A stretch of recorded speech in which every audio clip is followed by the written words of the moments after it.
আচ্ছা, আমরা এখন যেটা করব সেটা হচ্ছে এগ্রিকালচার পার্ট 2। মানে বেসিক্যালি আমরা আগের দিন যেটা করেছিলাম, ইকোনমিক্সের এগ্রিকালচার চ্যাপ্টারটা শুরু হয়েছিল, আমরা পার্ট 1-এ বেসিক যে পোর্শনটা দেখেছিলাম সেটা হচ্ছে এগ্রিকালচার ব্যাপারটা কি। আমরা জানি আমাদের আমাদের যে সিস্টেম বা আমাদের যে যতগুলো সেক্টরস রয়েছে তাকে আমরা তিনটে ভাগে ভাগ করতে পারি। একটাকে আমরা বলতে পারি primary sector, secondary sector and tertiary sector. তো আমরা সবাই জানি ইন্ডিয়া অনেক অংশেই প্রাইমারি সেক্টরের উপরে ডিপেন্ডেন্ট। কেন? ইন্ডিয়ার ম্যাক্সিমাম এমপ্লয়মেন্ট প্রাইমারি সেক্টরেই হয়। সেই জন্য এগ্রিকালচার আমাদের কাছে একটা বিরাট বিরাট গুরুত্বপূর্ণ টপিক। ঠিক আছে, দেখো এই চ্যাপ্টারটা হয়ে গেলে আমরা কিন্তু পড়বো ইন্ডাস্ট্রি। কেন ইন্ডাস্ট্রি? কারণ ইন্ডাস্ট্রি হচ্ছে আমাদের সেকেন্ডারি সেক্টর। তো প্রাইমারি সেক্টর আমরা যখন কমপ্লিট করব, সেকেন্ডারি সেক্টর আমরা শুরু করব। আর টার্সিয়ারি সেক্টরের মধ্যেই আমরা আছি, ব্যাংকিং সিস্টেম পড়েছি না, টার্সিয়ারি সেক্টর, ন্যাশনাল ইনকাম, তো আলটিমেটলি সব কিছুই মোটামুটি টার্সিয়ারি সেক্টরের মধ্যে পড়ছে। তো মেইনলি এগ্রিকালচার আর ইন্ডাস্ট্রিকে আমরা আলাদা আলাদা করে পড়বো। তো এগ্রিকালচার কী কী টপিক নিয়ে ডিল করছে আমরা আগের দিন দেখেছি, এবং এখানে আমরা দেখেছিলাম ইন্ডিয়ার ম্যাক্সিমাম লেবার ফোর্স এগ্রিকালচারাল সেক্টরে যুক্ত হয় এবং সব থেকে মিনিমাম জিডিপি আর্নিং হয় এগ্রিকালচারাল সেক্টর থেকে। ফিচার্স অফ ইন্ডিয়ান এগ্রিকালচার দেখেছি, রোল অফ ইন্ডিয়ান এগ্রিকালচার, এত কিছু সত্ত্বেও ইন্ডিয়াতে কেন লো প্রোডাক্টিভিটি হচ্ছে এগ্রিকালচারের ক্ষেত্রে। নেক্সট, এমপ্লয়মেন্টে কতটা শেয়ার করে এবং ন্যাশনাল ইনকামে কতটা শেয়ার করে সেই ব্যাপারটাকে আমরা এখানে দেখেছি। আর এই হোল্ডিং ব্যাপারটাকে আমরা দেখেছিলাম, যে অপারেশনাল হোল্ডিং বা economic holding, basic holding, optimum holding বা ফ্যামিলি হোল্ডিং ব্যাপারটা কি, আর কত প্রকারের ফার্মার হতে পারে। ফার্মার মানে কার কাছে কি পরিমাণ জমি আছে তার বেসিসে ফার্মার আমরা ডিফাইন করেছি। যেমন মার্জিনাল হোল্ডিং বা মার্জিনাল ফার্মার বলা হয়, small farmer, small medium farming বা ফার্মার বলতে পারো, মিডিয়াম বা লার্জ ফার্মার, কাদের কতটা জমি আছে তার বেসিসে আমরা এটাকে করেছিলাম। টাইপস অফ ক্রপ দেখেছিলাম। আর ইকোনমিক্সে যত প্রবলেমস আমাদের রয়েছে সেই প্রবলেমসের সলিউশন কি করে আনা যায় বা আমরা কি কি সলিউশন আনার চেষ্টা করেছি সেই ব্যাপারটাকে আমরা দেখেছিলাম। তো আজকে আমরা মেইনলি ক্লাসটা শুরু করব এখান থেকে। মেইনলি আমরা প্রবলেম সলভ করব, তারপরে গিয়ে আমরা ঢুকবো মেইনলি এগ্রিকালচারাল রিফর্মে। আজকের ক্লাসটা একটু বড় হবে কারণ টোটাল 4টে ক্লাসে আমাদের এগ্রিকালচার জিনিসটাকে শেষ করতে হবে। ঠিক আছে, তো চলো আমরা প্রথমত শুরু করছি। আমরা এখানে কি দেখেছিলাম, কি প্রবলেম আমাদের? প্রথমত ল্যাক অফ ফাইন্যান্স, মানে টাকা নেই আমাদের, এগ্রিকালচার যে করব টাকা নেই।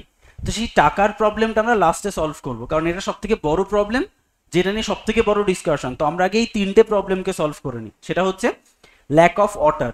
তো তার সলিউশন আমরা কি এনেছিলাম? ইরিগেশন স্কিম, মানে কি করে ইরিগেশন সিস্টেমটাকে ডেভেলপ করা যায়। আচ্ছা বলো তো, আমরা যখন জিওগ্রাফি পড়েছিলাম, তো জিওগ্রাফিতে আমরা কি কি ইরিগেশন সিস্টেম পড়েছিলাম? ট্যাঙ্ক ছাড়া আর ক্যানেল আর tube well, well and tube well, canal, tank and others. তো সব থেকে বেশি কিসের মাধ্যমে হচ্ছিল? অয়েল অ্যান্ড টিউবওয়েল না ক্যানাল? ক্যানাল, একদম। তো এইটা কি, সেই জন্য ইরিগেশন স্কিম। দেখো আমরা কিন্তু এখানে এটা নিয়ে ডিসকাস করব না যে অয়েল অ্যান্ড টিউবওয়েল থেকে কিভাবে তোমার ইরিগেশন হচ্ছে বা ক্যানেল থেকে কি করে ইরিগেশন হচ্ছে, এটা পড়বো না।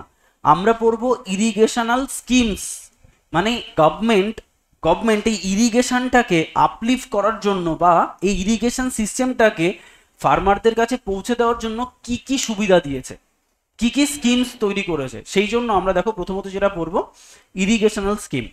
যেমন প্রথমত 1974 থেকে জিনিসটা শুরু হচ্ছে। এই যে প্রোগ্রাম, এই প্রোগ্রামটার নাম কি? CADP program. পরীক্ষায় অনেকবার কোশ্চেন দেবে, শর্ট ফর্ম দিয়েও পরীক্ষায় কোশ্চেন দিতে পারে, লং ফর্ম দিয়েও পরীক্ষায় কোশ্চেন দিতে পারে। এটাকে বলা হয় কমান্ড এরিয়া ডেভেলপমেন্ট প্রোগ্রাম। ঠিক আছে, দেখো বেসিক্যালি এখানে কি করা হয়েছে, এখানে একটা এরিয়াকে আমরা ডিফাইন করেছি যে ওই এরিয়াটাকে আমরা আপলিফট করব। ঠিক আছে, তাই এটার নাম দেওয়া হয়েছে কমান্ড এরিয়া ডেভেলপমেন্ট প্রোগ্রাম। এখানে কি করা হয়েছে? টু ইমপ্রুভ ইরিগেশন বা তোমার potentials utilisation and optimisation of agricultural production, irrigated land through efficient water management. মানে কোনো একটা ল্যান্ড আমরা কি করেছি, আমরা পার্টিকুলার কিছু এরিয়াকে আইডেন্টিফাই করেছি যেখানে সয়েলের প্রোটেন্সি চরম, মানে অনেক হাই প্রোটেন্সি। তো তুমি ভাবো, যে স্টুডেন্টের প্রচেষ্টা আছে আর যে স্টুডেন্টের মধ্যে ক্যাজুয়ালিটি বেশি রয়েছে, একটা টিচার যদি দুজনের মধ্যে একজনকে সিলেক্ট করে, কাকে সিলেক্ট করবে? ডেফিনেটলি যার মধ্যে প্রচেষ্টা আছে। টিচাররা কখনো কিন্তু এটা সিলেক্ট করে না কার কত ব্রেন আছে, টিচাররা সবসময় একটা সিলেক্ট করে কার কত প্রচেষ্টা আছে। তুমি ভাবো এতগুলো স্টুডেন্টের মধ্যে অনলাইন অফলাইন দুটোই ক্লাস হচ্ছে, তুমি ভাবো সকালবেলা 9:45 থেকে পরীক্ষা দিতে হয় আমাদের, পরীক্ষা দেয় কজন? 3 থেকে 4 জন। আর বাকিরা কি? বাকিরা 11টার সময় আসে। হ্যাঁ হতে পারে ট্রেনের প্রবলেম বা তাদের পড়ানো থাকে, সেই ব্যাপারটা নয়, বাট নর্মাল টাইমিং 11টা থেকে শুরু হয়ে 4:15 অবধি হয়। যার প্রচেষ্টা বেশি সে আসে কটায়? 9:45-এ। কেন? তার কি দরকার ছিল 1 ঘন্টা 15 মিনিট আগে এসেই পরিশ্রম করে আবার 4:15 শেষ, তাকে এবার মেলাতে হবে আরো 30 মিনিট ধরে, তারপর আবার ডাউট থাকলে আমার তো উপরে যেতে 5টা বেজে যায়, ঠিক আছে? তারপরেও কি তুমি ভাবো তাহলে এই স্টুডেন্টগুলোকে আমি সিলেক্ট করব, নাকি যারা 11টার সময় আসছে হেলতে দুলতে আর মোটামুটি 4টের সময় ব্যাগ গোছানো শুরু করছে, কাদের দেখবো? ডেফিনেটলি এদেরই দেখবো, কারণ এদের মধ্যে প্রচেষ্টা রয়েছে। তো যে সয়েলের প্রোটেন্সি হাই, সেই সয়েলে ইরিগেশন দিয়ে তোমার কনফিডেন্সটা বাড়াবো নাকি? সেই জন্য যে সয়েলের পোটেন্সি হাই সেই জায়গাগুলোকে আমরা কি করেছি? ডিফাইন করেছি, এবং সেখানে আমরা পোটেন্সি বাড়ানোর জন্য ইরিগেশন সিস্টেম ডেভেলপ করেছিলাম 1974-এ। মানে 1974-এ শুরু হচ্ছে জার্নিটা। দেখো 2004, দেখো এখানেই শেষ নয়, অনেক ইরিগেশন স্কিম আনা হয়েছে, বাট আমরা এত কিছু পড়বো না।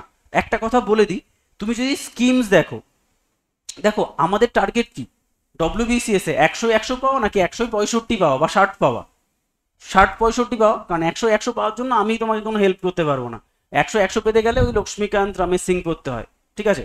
দেখো অনেকেই মাথা খারাপ করে দেয়, স্কিম আসে, স্কিম আছে, প্রচুর স্কিম আসে ডব্লিউবিসিএস এ।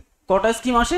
একটা দুটো ম্যাক্সিমাম। তাহলে 100 মার্কের ইকোনমিক্সের 2টো মার্কের স্কিম আসে। তার জন্য তোমাকে স্কিম পড়তে হবে প্রায় 500 থেকে 600। 500 থেকে 600 স্কিম পার ডে, 10টা করে স্কিম বেরোয়, স্টেট গভর্নমেন্ট সেন্ট্রাল গভর্নমেন্ট যদি হিসাব করো। তো এটা লিটারালি সম্ভব নয়, কারণ আমাকে পাস করতে হবে ভাই, টপ করতে হবে না। তো এই স্কিম পড়া সত্যি সম্ভব নয়, এবং আমি 2019 মেন পাস করছি, নট এ সিঙ্গেল স্কিম পড়িনি আমি। কারণ যে যা পড়ে আমি মনে রাখতে পারবো না, তা পড়ে কি লাভ?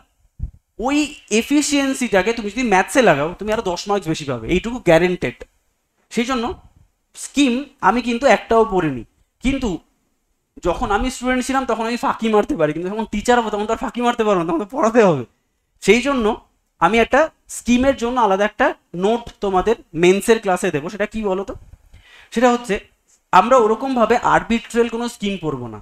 আমরা যেটা পড়বো, আজ অবধি ডব্লিউবিসিএস প্রিলি প্লাস মেন্সে যত এক্সাম এসছে এই বিগত 20-25 বছরে, সব আমি এক জায়গায় করে দিয়েছি, শুধু সেইটুকুই পড়বো। তাহলে সেটা পড়ো তোমার পক্ষে ইজি, কারণ এগুলো ডব্লিউবিসিএস এ এসছে। কতগুলো হবে? হার্ডলি 30 থেকে 35টা স্কিম। কোনোটার হয়তো সাল এসছে, কোনোটার ফুল ফর্ম এসছে, কোনোটার প্রভিশন এসছে। অন্তর্দয় অন্ন যোজনা, এটার প্রভিশন এসছে। আর ট্রাইজেম এর ফুল ফর্ম এসছে, যে ট্রাইজেম এটার ফুল ফর্ম কি। আর কমান্ড এরিয়া ডেভেলপমেন্ট প্রোগ্রাম এর ফুল মানে তোমার কত সাল সেটা এসছে। এরকম ভাবে যে জিনিসটা আছে শুধু সেইটুকুই পড়বো, দরকার নেই তাতে করে তোমার যদি 2 মার্ক ছাড়তে হয় একদম হাসতে হাসতে ছেড়ে দাও। স্মার্টলি পড়াশোনা করতে হবে, ওরকম গাতিয়ে পড়াশোনা করে অ্যাটলিস্ট সাকসেস পাওয়া যাবে না, এটুকু আমি বুঝে গেছি।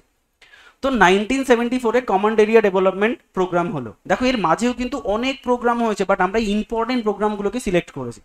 দেখো এরপরে যে প্রোগ্রামটা আনা হয়েছে তাকে বলা হয় CADWMP।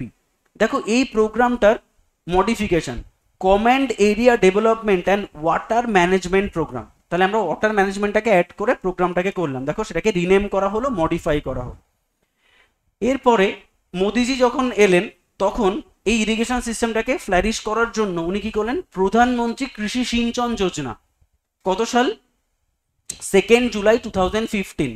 তাহলে প্রধানমন্ত্রী কৃষি সিঞ্চন যোজনা চালু হলো 2 জুলাই। এটা ডব্লিউবিসিএস এ আশা করছেন যে কত সালে এসছে, আর কিছু আসেনি। দেখো মেইনলি 3টে প্রোগ্রামের একটা কম্পাইলেশন বলতে পারো, মানে এই প্রোগ্রামটা আনা হয় প্রিভিয়াস 3টে প্রোগ্রামকে মার্জ করে। যেমন দেখো কি, অ্যাক্সিলারেটেড ইরিগেশন বেনিফিট প্রোগ্রাম, এই প্রোগ্রামটাকে নেওয়া হয়েছে।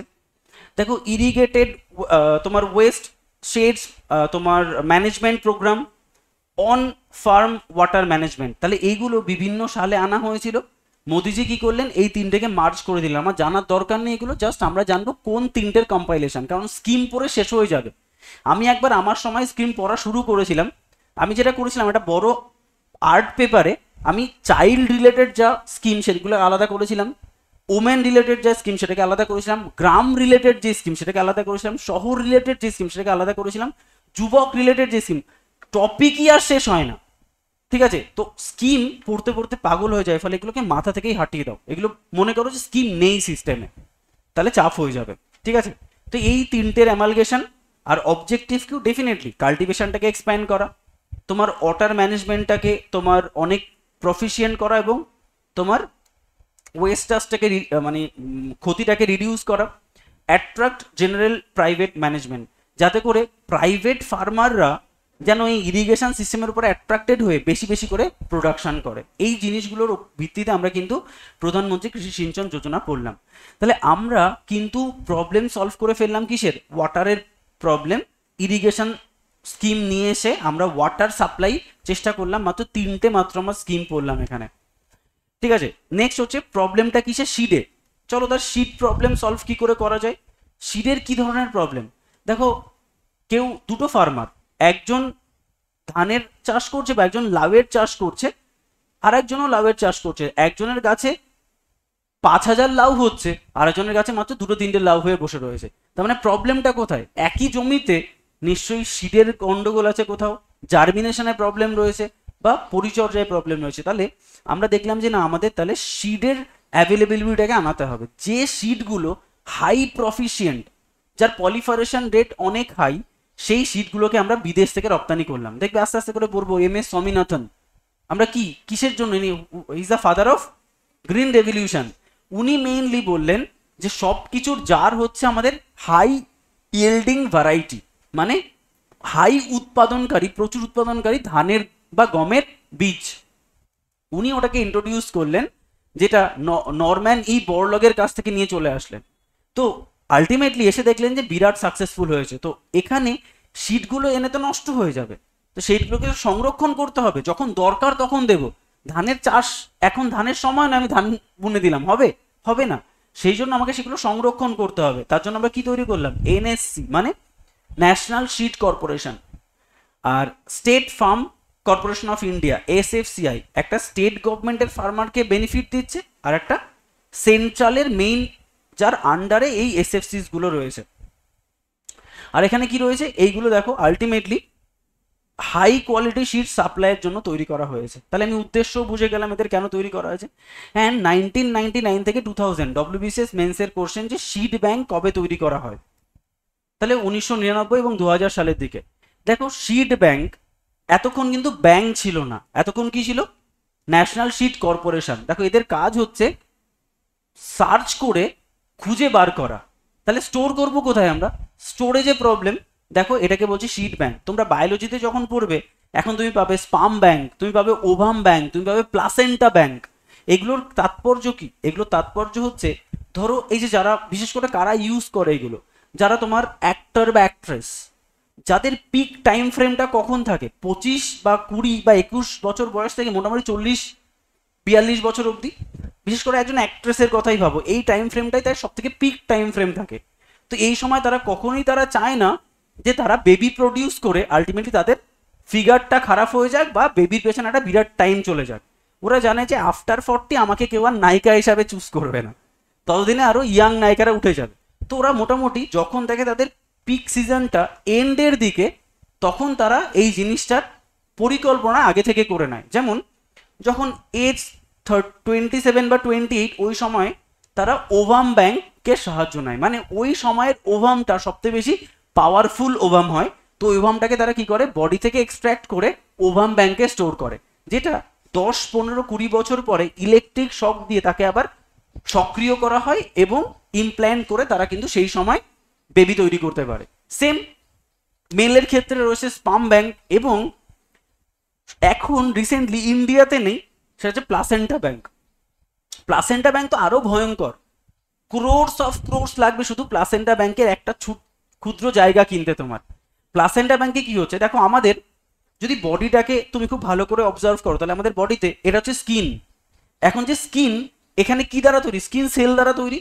তো স্কিন সেল কেবলমাত্র স্কিন সেলই তৈরি করতে পারে। যদি হাত কেটে যায়, তাহলে তোমার কি ওই জায়গাটা ফুলফিল হবে কিসের মাধ্যমে? স্কিন সেল তৈরি করবে সেল ডিভিশনের মাধ্যমে। হার্টের সেল হার্টের সেল তৈরি করবে, ব্রেনের সেল তৈরি করবে, পায়ের সেল তৈরি করবে। তার মানে এখন আমাদের সেলগুলো হয়ে গেছে কি ইউনিপ্রোটেন্ট, মানে এদের আর কিন্তু কোনো পাওয়ার নেই to develop any organ of the body. তারা কেবলমাত্র সেই পার্টিকুলার অর্গানই তৈরি করতে পারে। এটা হচ্ছে মেইন সাইকোলজি। তো তুমি ভাবো আমাদের বডি যখন একটা স্পাম আর ওভাম যখন ফিউশন হয়েছিল তখন জাইগোট ফর্ম হয়েছিল, সেটা দুটো থেকে চারটে, চারটে থেকে ধীরে ধীরে আটটা, আটটা থেকে 64টা একটা স্টেজ যে পৌঁছে গেছিল। এই 64টা যে সেলওয়ালা যে বডির কন্ডিশন, এটাকে বলা হয় স্টেম সেলস। এই স্টেম সেলসের গুরুত্ব কি, এরা বডির যে কোনো অর্গান তৈরি করতে পারে। তার মানে তুমি যদি কোনো কারণে এই 64টা সেলকে 64টা ফিমেল বডিতে ইমপ্ল্যান্ট করো, তাহলে 64টা বাচ্চা হওয়ার ক্ষমতা আছে। তাহলে একটা স্পাম ওভামের ফিউশনে যে জাইগোটটা হয় সে 64টা বাচ্চা অবধি ম্যাক্সিমাম দিতে পারে। ঠিক আছে, তাহলে এই যে সেলগুলো এগুলোকে বলা হয় কি, এগুলোকে বলা হয় স্টেম সেলস। তো এরা কি হয় বলো তো, ধীরে ধীরে অর্গানাইজেশনের মাধ্যমে এদের কি স্টিমুলাস দেওয়া হয় যে তুমি বডির উপরে রয়েছো তুমি ব্রেন তৈরি করো, তুমি বডির নিচে রয়েছো তো তুমি লেগ তৈরি করো, তুমি মাঝে রয়েছো হার্ট তৈরি করো, তুমি কিডনি তৈরি করো, তুমি পাকস্থলী তৈরি করো। তো ধীরে ধীরে এরা এই সমস্ত প্রোটেন্সি ভুলে যায়। এই 64টা সেল এরা আগে সমস্ত কিছু তৈরি করতে পারতো, যখন একটা বাচ্চা তৈরি হয়ে যায় তখন সে কেবলমাত্র আর জানে না, সে শুধু জানে আমার ব্রেন, তো আমি ব্রেনের সেল তৈরি করতে পারি, কারণ তাদের স্টিমুলাস দেওয়া হচ্ছে। ঠিক আছে, কিন্তু এই বাচ্চাটা যখন জন্ম নেয় মায়ের যে প্লাসেন্টা মায়ের সঙ্গে কানেক্টেড থাকে, ওই প্লাসেন্টাতে তখনও স্টেম সেল থাকে। কি থাকে?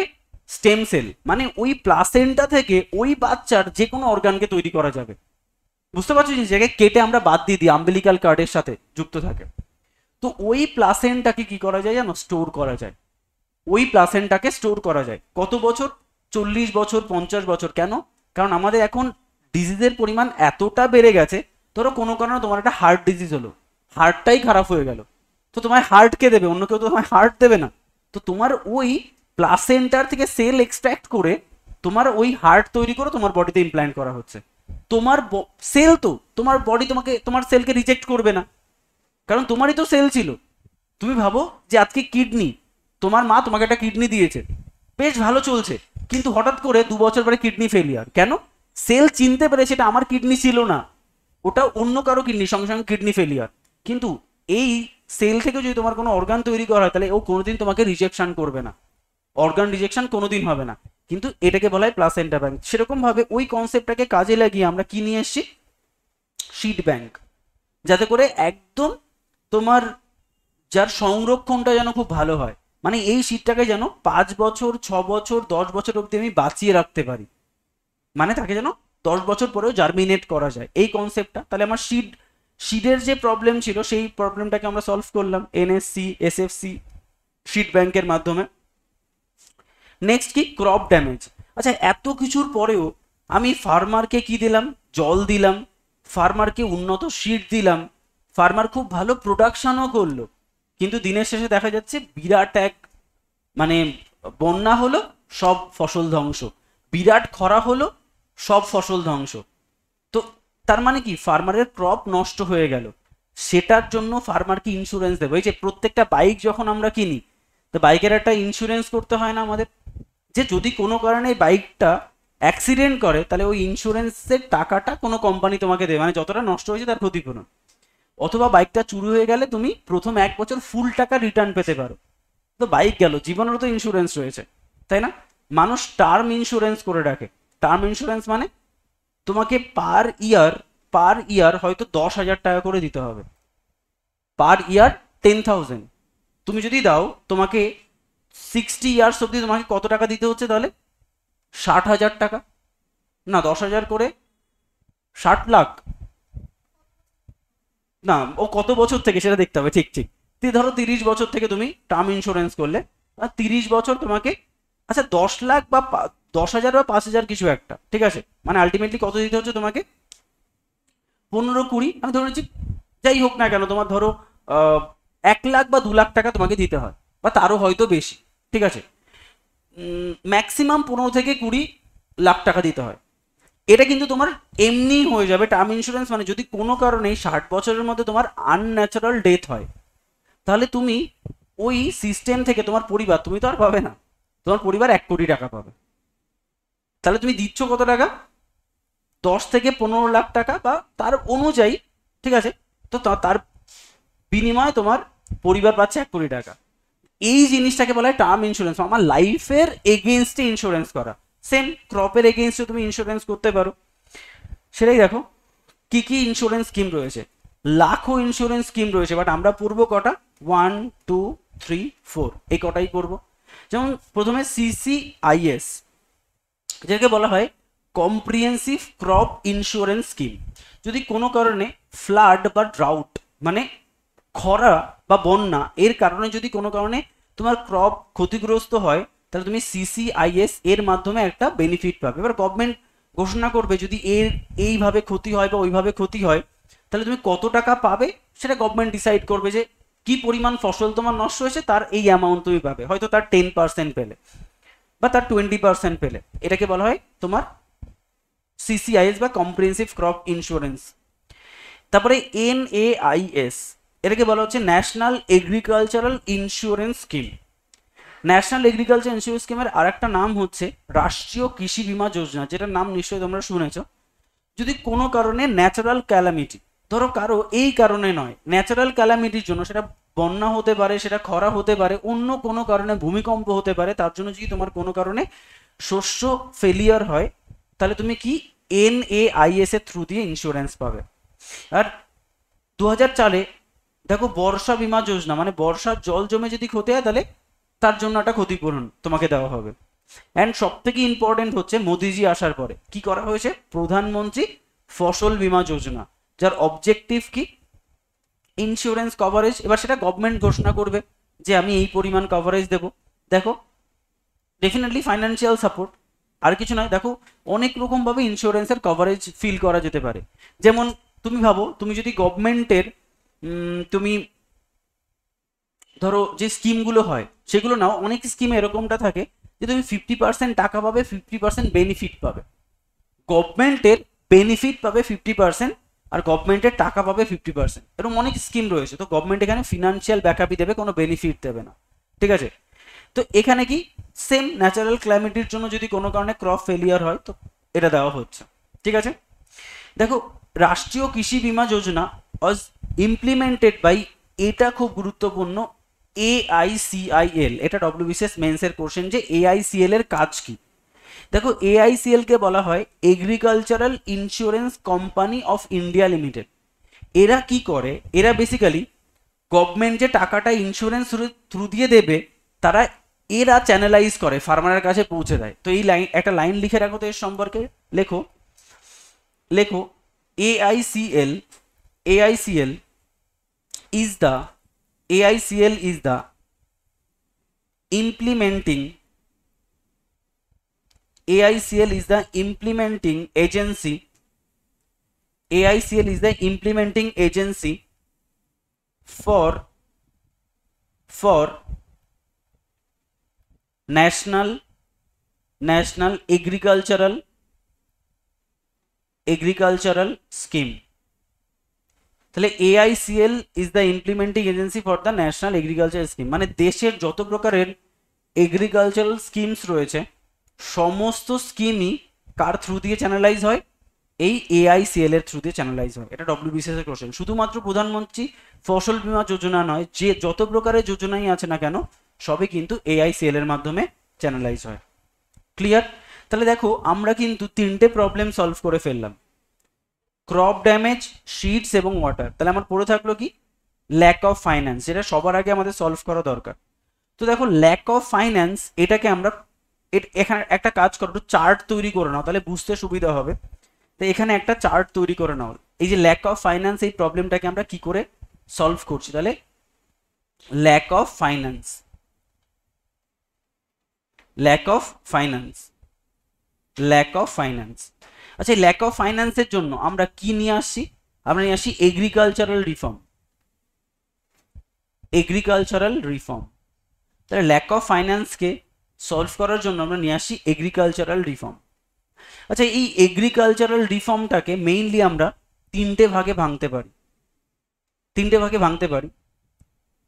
সেটা হচ্ছে, একটাকে আমরা বলবো ল্যান্ড রিফর্ম, ল্যান্ড রিফর্ম, একটাকে আমরা বলবো ল্যান্ড রিফর্ম নাম্বার 1।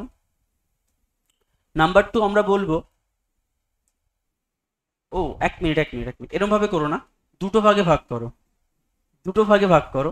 ঠিক আছে, ওটা আসবে একটু এইভাবে তাহলে সুবিধা হবে। একটা হচ্ছে তোমার ইনস্টিটিউশনাল রিফর্ম, ইনস্টিটিউশনাল রিফর্ম, আরটাকে লেখো তোমরা, আরটাকে লেখো তোমরা technological reform,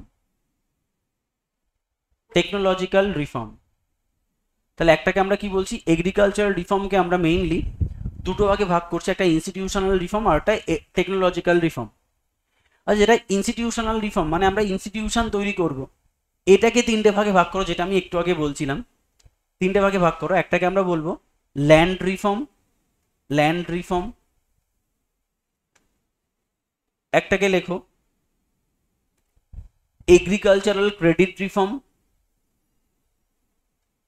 agricultural credit reform, agricultural credit reform, আরটাকে লেখো agricultural, agricultural market reform, market reform, agricultural market reform. আচ্ছা, এই যে ল্যান্ড রিফর্ম না, ল্যান্ড রিফর্মের তিনটে পার্ট হয়, ল্যান্ড রিফর্মের আবার তিনটে পার্ট হয়। একটাকে বলতে পারো abolition of intermediaries, abolition of intermediaries, abolition of intermediary. Number 2 tenancy reform, tenancy reform. আর একটা হচ্ছে তোমার reorganisation of agriculture, reorganisation of agriculture, reorganisation of agriculture. ঠিক আছে, আর এদিকে যে টেকনোলজিক্যাল রিফর্ম রয়েছে, টেকনোলজিক্যাল রিফর্মের মাধ্যমে আমরা যেটা এনেছি রেভলিউশন, রেভলিউশন সেটা অনেক প্রকারের হতে পারে, আমরা এখানে আর লেখাচ্ছি না। কোনোটা হতে পারে গ্রিন রেভলিউশন, কোনোটা হোয়াইট রেভলিউশন, কোনোটা সিলভার রেভলিউশন, কোনোটা সিলভার ফাইবার রেভলিউশন, সেগুলো আমরা পরে পড়বো। ঠিক আছে, অনেকগুলো হতে পারে। তাহলে দেখো আমরা কি চাইছি এবার, আমরা চাইছি এগ্রিকালচারাল রিফর্ম আনতে, যে রিফর্মের মাধ্যমে আমরা ইন্ডিয়ার হুলিয়া বদল করতে চাইছি in case of agriculture, in case of agriculture. আচ্ছা তাহলে চলো আমরা কি বললাম, তাহলে এগ্রিকালচারাল রিফর্মের দুটো পার্ট আমরা লিখিয়ে দিলাম, একটাকে বলছি ইনস্টিটিউশনাল রিফর্ম, আরটাকে আমরা কি বলছি টেকনোলজিক্যাল রিফর্ম। দেখো টেকনোলজিক্যাল রিফর্ম, তো আমরা প্রথমত যেটা করছি ইনস্টিটিউশনাল রিফর্ম, ইনস্টিটিউশনাল রিফর্মকে তিনটে ভাগে ভাগ করেছিলাম। একটা বলছিলাম ল্যান্ড রিফর্ম। দেখো মেইনলি কি এগ্রিকালচারাল রিফর্মের ইনস্টিটিউশনাল রিফর্ম মানে হচ্ছে আমরা কিছু ইনস্টিটিউশন তৈরি করব, আমরা কিছু ইনস্টিটিউশন তৈরি করব, এই ইনস্টিটিউশনের থ্রু দিয়ে আমরা আমরা ফার্মারদের কাছে পৌঁছাবো, আইদার টাকাকে পৌঁছে দেব, না হয় তার বেনিফিট প্রদান করব। তাহলে আমরা কি তৈরি করব, কিছু ইনস্টিটিউশন তৈরি করব, তাই এর নাম ইনস্টিটিউশনাল রিফর্ম। মানে ইনস্টিটিউশন তৈরি করে এই এগ্রিকালচারাল ব্যবস্থাটাকে আমরা আরো অনেক বেশি প্রফিশিয়েন্ট, প্রোডাক্টিভ, চ্যানেলাইজ করতে চাইছি, তাই এর নাম আমরা দিচ্ছি ইনস্টিটিউশনাল রিফর্ম। তো ইনস্টিটিউশনাল রিফর্মের তিনটে পার্ট বললাম। দেখো আমরা এটা একটু উল্টো পাল্টা করে সাজানো রয়েছে। বেসিক্যালি আমি যখন নিজের জন্য নোটটা তৈরি করেছিলাম সেই সময় আমার অত ক্ল্যারিটি আমার কাছে ছিল না, সেজন্য আমি তিনটেকে লিখেছি। বাট এখানে প্রথমত আমরা করে দিয়েছি কি এগ্রিকালচারাল মার্কেট রিফর্ম, না সবার আগে হওয়া উচিত এগ্রিকালচারাল যেটা ল্যান্ড রিফর্ম। তার মানে আমি ইনস্টিটিউশনের মাধ্যমে কি করতে চাইছি, আমি ইনস্টিটিউশনের মাধ্যমে জানতে চাইছি যে একজন ফার্মার কোথায় চাষ করবে, কোথায় চাষ করবে, ল্যান্ডে। তাহলে এই ল্যান্ডে চাষ করার জন্য আমি কি প্রভিশন করতে পারি, কি প্রভিশন করতে পারি, সেই জন্য আমাদের কিছু ইনস্টিটিউশন তৈরি করতে হবে, যে ইনস্টিটিউশনটা সঠিক ল্যান্ডের ডিস্ট্রিবিউশন করবে, সঠিক ল্যান্ডে ডিস্ট্রিবিউশন করবে। তাহলে ল্যান্ডে চাষ করছে, আচ্ছা ল্যান্ডে কি দিয়ে চাষ করবে, পয়সা দিয়ে চাষ করবে। তো তার মানে আলটিমেটলি এই ফার্মারের দরকার কি কিছু এগ্রিকালচারাল লোন, তাহলে ফার্মারের কাছে কিছু লোন পৌঁছে দিতে হবে। তার জন্য আমরা যেটা রেখেছি সেটা হচ্ছে agricultural credit reform, agricultural credit reform, যার মাধ্যমে ফার্মারকে আমরা লোন প্রদান করব। আচ্ছা লোন নিয়ে ল্যান্ডের ওনারশিপ পেয়ে ও ওই ল্যান্ডে চাষ করা শুরু করলো। আচ্ছা, ল্যান্ডে চাষ করার পরে কি হবে? ওই প্রোডাক্ট কোথায় বিক্রি করবে? মার্কেটে। তাহলে এই ফার্মারকে এবার মার্কেটে প্রোডাক্টটাকে বিক্রি করতে হবে। তাই ফার্মারের যেন প্রোডাক্টে দাম ঠিকঠাক থাকে, কারণ ফার্মার ধরো 10 টাকা করে পার কেজিতে ধান উৎপাদন করেছে, সেই চাল যেন মার্কেটে 50 টাকা পার কেজি হয়। তাহলে মার্কেটিংটা যেন ঠিকঠাক থাকে, যার জন্য আমরা যে রিফর্মটাকে নিয়ে আসি তার নাম এগ্রিকালচারাল মার্কেট রিফর্ম। ঠিক আছে, তাহলে চলো প্রথমত আমরা দেখে নিই, সেটা হচ্ছে যে ল্যান্ড রিফর্ম। আচ্ছা, ল্যান্ড রিফর্ম ব্যাপারটা কি? ল্যান্ড রিফর্ম মানে হচ্ছে যে ল্যান্ডে কি কি গন্ডগোল রয়েছে তাকে আমরা কিভাবে সলভ করব। প্রথমত ল্যান্ডে গন্ডগোল রয়েছে কোথায়? 3টে জায়গায়। একটা হচ্ছে abolition of intermediary, tenancy reform and reorganisation of agriculture. তার মানে হচ্ছে অ্যাবলিশন অফ ইন্টারমিডিয়ারি কেন? তার কারণ হচ্ছে দেখবে ইংরেজ আমল থেকেই আমাদের যে 1 শালা, 10 শালা, 5 শালা বন্দোবস্ত যেগুলো আনা হয়েছিল, চিরস্থায়ী, রাউতোয়ারি, মহলওয়ারি, বিভিন্ন বন্দোবস্ত আনা হয়, সেখানে মেইন ভূমিকা কারা পালন করেছিল? জমিদার বা ব্রোকার। কেন এদের হঠাৎ করে প্রায়োরিটি বেড়ে গেল? তুমি যদি খুব ঠান্ডাভাবে চিন্তা করো, এরা দেশীয় ভাষা জানতো, আবার এরা ইংরেজি ভাষাও জানতো। তাই ইংরেজরা তো আর ডিরেক্টলি ফার্মারদের সঙ্গে কি কথা বলবে, কারণ ফার্মাররা ভালো বাংলাই বোঝে না, তো সে ইংলিশে কি কথা বলবে? তাই মাঝে একটা সম্প্রদায় তৈরি হলো যে ওরা এদের সঙ্গে কমিউনিকেট করা শুরু করলো, এদের সঙ্গে কমিউনিকেট করা শুরু করলো। আলটিমেটলি এই কমিউনিকেশনের একটাই ফল কি হলো? একটাই ফল হলো যে এরা ধীরে ধীরে স্বৈরাচারী হয়ে উঠতে থাকলো। এদের বলছে বলছে যে তুমি আমাকে একটা জমি থেকে 50% প্রোডাকশন দাও, আমি তাতেই খুশি। ইংরেজরা তাই বলছে। তো ওরা 50% প্রোডাকশন, ওরা ফার্মারকে বলছে তুমি একটা জমি থেকে আমাকে 95% প্রোডাকশন দাও, 5% তোমার, 45% আমার, আর 50% ইংরেজের। তাহলে ও কিছু না করে 45% পেয়ে যাচ্ছে। আলটিমেটলি শোষিত হচ্ছে কারা? ফার্মাররা। কেন? ফার্মার যখন চাষ করতে যাচ্ছে, ফার্মার কি কি প্রবলেম ফেস করছে? ফার্মার এই সিডস প্রবলেম ফেস করছে, ফার্মার এই ইন্স্যুরেন্স প্রবলেম ফেস করছে, ফার্মার এই তোমার ক্রপ ড্যামেজ বলে এইগুলো ফেস করছে। তো হতে পারে কোনো বছর প্রোডাকশন বেশি হয়নি, কোনো বছর প্রোডাকশন বেশি হয়েছে, তারপরেও তারা কি তাদের রাজস্বের পরিমাণ কমায়নি। তো আলটিমেটলি এরা কি করেছে? যতটা পেরেছে শোষণ করেছে, যতটা পেরেছে শোষণ করেছে। সেই জন্য কি হচ্ছে? সেই জন্য দেখবে ফার্মার হয়তো চিনি বা তোমার ধরো আলু আলু বিক্রি করছে কত? 5 টাকা পার কেজিতে, অথচ মার্কেটে সেই আলু বিক্রি হচ্ছে 20 টাকা পার কেজিতে। মানে মাঝে যে 15 টাকা দাম বেড়ে যাচ্ছে শুধুমাত্র ইন্টারমিডিয়ারিজের জন্য। তাই অ্যাবলিশন অফ ইন্টারমিডিয়ারির একটাই টার্গেট, যাতে করে ফার্মারকে ডিরেক্টলি মার্কেটে এক্সপোজ করা বা গভর্নমেন্টের কাছে নিয়ে আসা, যাতে করে ইন্টারমিডিয়ারি না থাকে। সেই জন্য কি করলাম আমরা এখানে? চেষ্টা করলাম যে জমিনদারি সিস্টেম বা ব্রোকারের সিস্টেমটাকে অ্যাবলিশ করার। ঠিক আছে, দেখো next abolition of same zamindari system, mahalwari system, ryotwari system আমরা পড়বো আইএনএম এর যখন লাস্ট চ্যাপ্টারের দিকে আমরা যাব। লাস্ট ক্লাসের জাস্ট আগের ক্লাসে আমরা বিভিন্ন রাজস্ব ব্যবস্থার কথা পড়বো, এটাকে করে দিয়েছে। ঠিক আছে, এরপরে কি? Tenancy reform. টেন্যান্সি রিফর্ম মানে, আচ্ছা ঠিক আছে, ফার্মার ফার্মার গভর্নমেন্টের সঙ্গে ডিরেক্টলি লিঙ্কড হয়ে গেল। এই ফার্মারটা ডিরেক্টলি গভর্নমেন্টের সঙ্গে লিঙ্কড হয়ে গেল কিসের মাধ্যমে? অ্যাবলিশন অফ জমিনদারি, মহলওয়ারি বা রাউতওয়ারি সিস্টেমের জন্য বা অ্যাবলিশনের জন্য। এবার ফার্মাররা চাষ করবে কার জমিতে? ফার্মাররা চাষ করবে তো সেই কোনো না কোনো লোকের জমিতে ভাগ চাষ করবে। আমি বললাম না আমাদের ইন্ডিয়াতে সব থেকে বেশি কারা? Marginal farmer. বলেছিলাম না? দেখো আমাদের দেশে সব থেকে বেশি হচ্ছে মার্জিনাল ফার্মার বা স্মল ফার্মার, মানে যাদের নিজের জমি নেই বললেই চলে। তাহলে তারা কার জমিতে চাষ করবে? যারা বিগ ফার্মার তাদের জমিতে কাজ করবে, এটাকে বলা হয় ভাগ চাষি। তাহলে ইন্ডিয়াতে সব থেকে বেশি কি ভাগে চাষ করা বা ভাগ চাষি বলা হচ্ছে।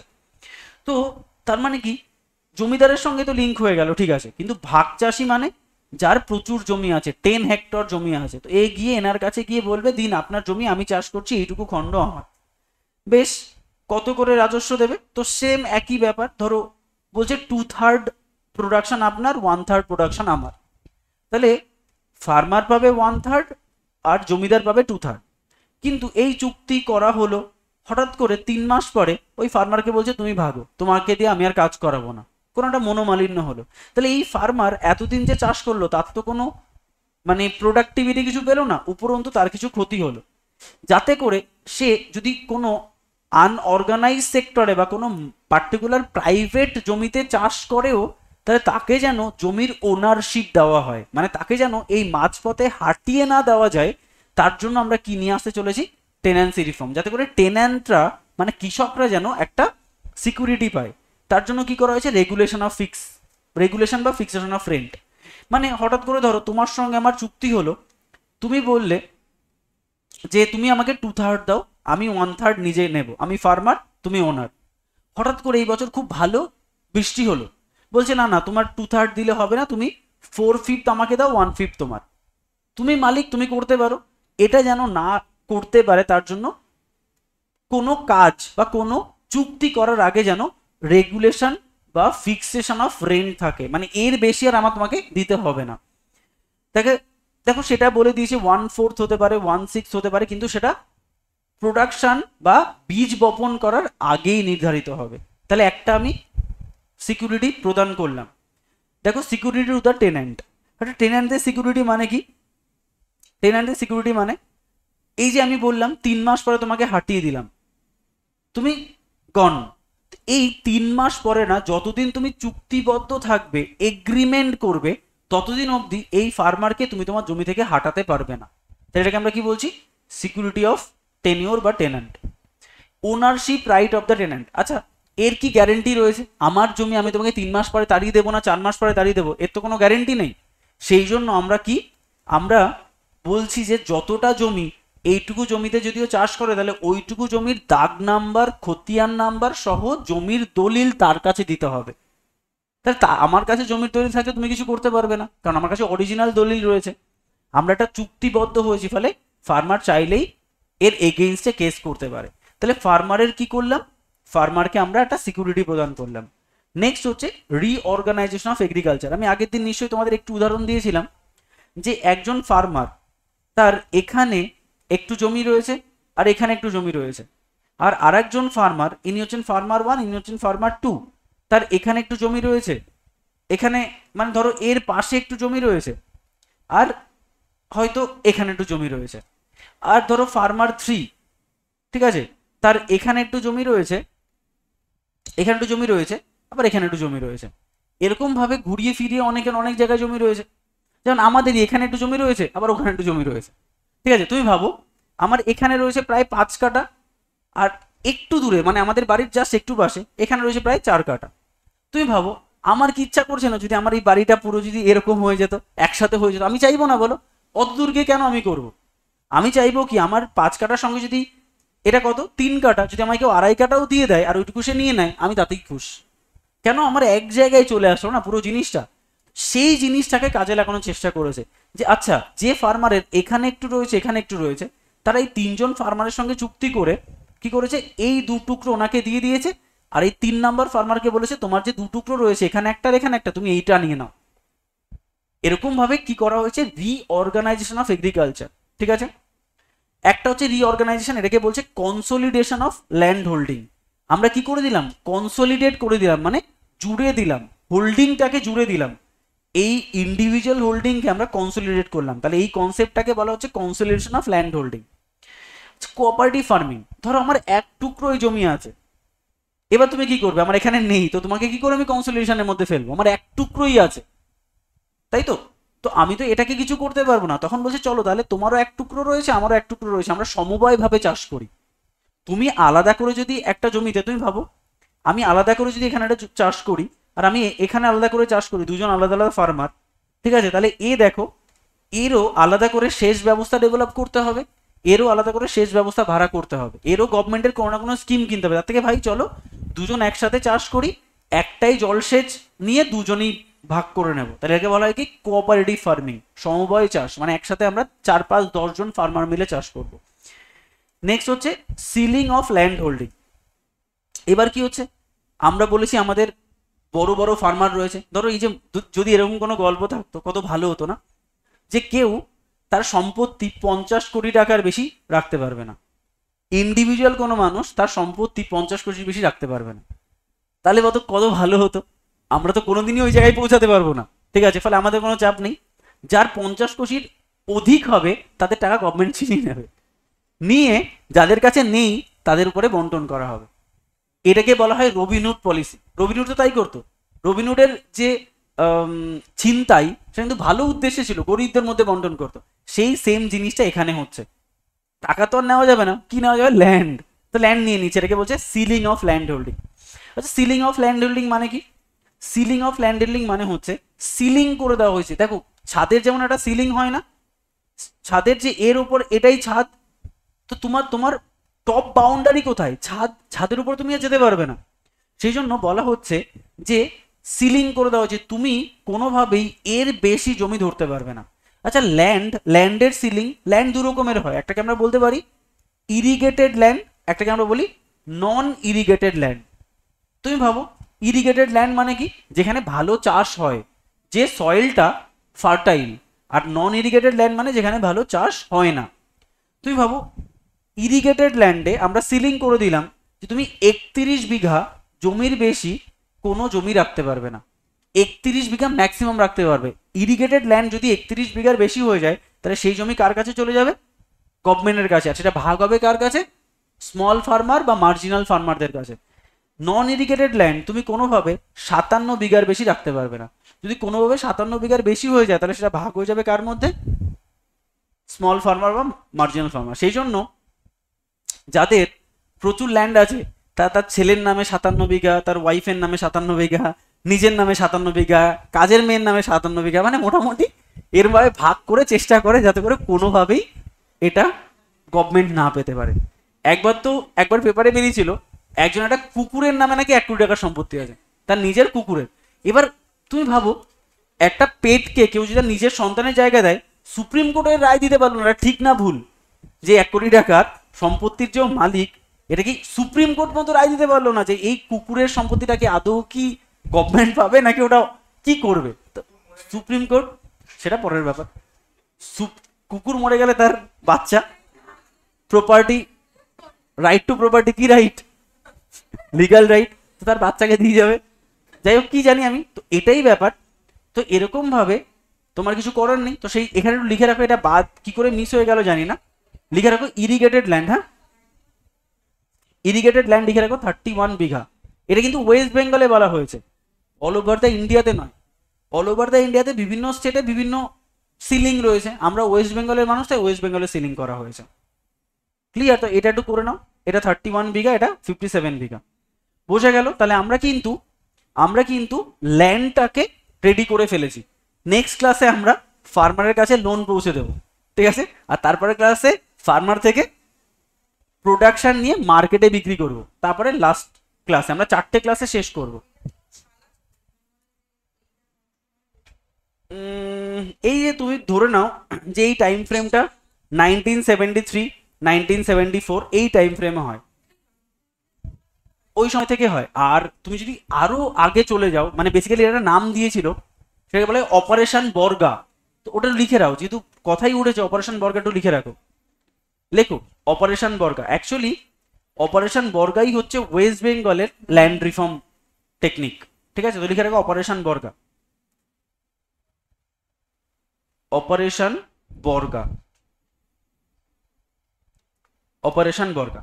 আচ্ছা, এটা কত সালে চালু করা হয়? 1978। আমি তোমাকে কি বলছিলাম, ওই 1973 ওই টাইম এটা ছিল। তো ওটাকে রিমডিফাই করে বা রেগুলেট করে আলটিমেটলি আমরা একটা রুল তৈরি করলাম, এটাকে বলা হয় অপারেশন বর্গা। তো এর সম্পর্কে লিখে রাখো, এটাও ডব্লিউবিসিএস মেন্সে এসেছিল। লেখো অপারেশন বর্গা। অপারেশন বর্গা আমি লিখছি OB. Operation Barga was a land reform. Operation Borga was a land reform movement. Operation Borga was a land reform movement throughout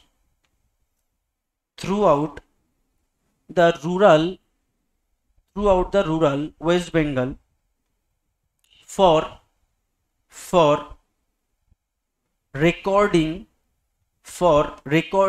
the names, recording the name of Borgadar,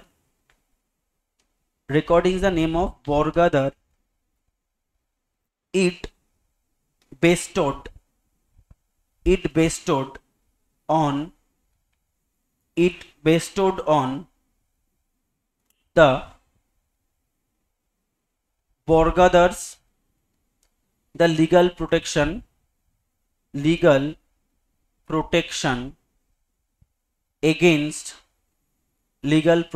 against eviction, EVICTION, by landlords and entitled them